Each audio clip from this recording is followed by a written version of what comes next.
Bueno, yo creo que para meditar uno no tiene que ponerse la meta de eliminar el ego, porque eso es un trabajo que requiere muchísimo tiempo, ¿no? Venimos aquí a intentar eliminar el egoísmo y en cada vida, pues si lo intentamos, podemos eliminar un poquito. Yo creo que ese no sería el objetivo para poder meditar bien. Debería ser intentar acallar el parloteo de la mente, ¿no?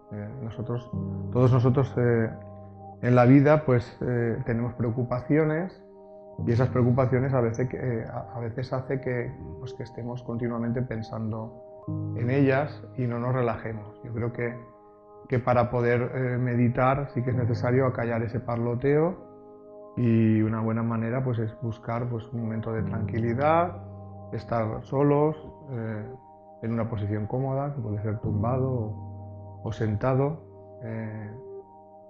y ahí intentar hacer ejercicios de relajación con la respiración para intentar acallar ese parloteo. Y luego yo creo que también es muy importante cuál es el objeto de la meditación, es decir, ¿qué pretendo yo con mi meditación? Yo creo que el objetivo debería ser siempre que ésta sirva para mejorarnos interiormente eh, o para intentar responder alguna pregunta que es importante para nosotros responder.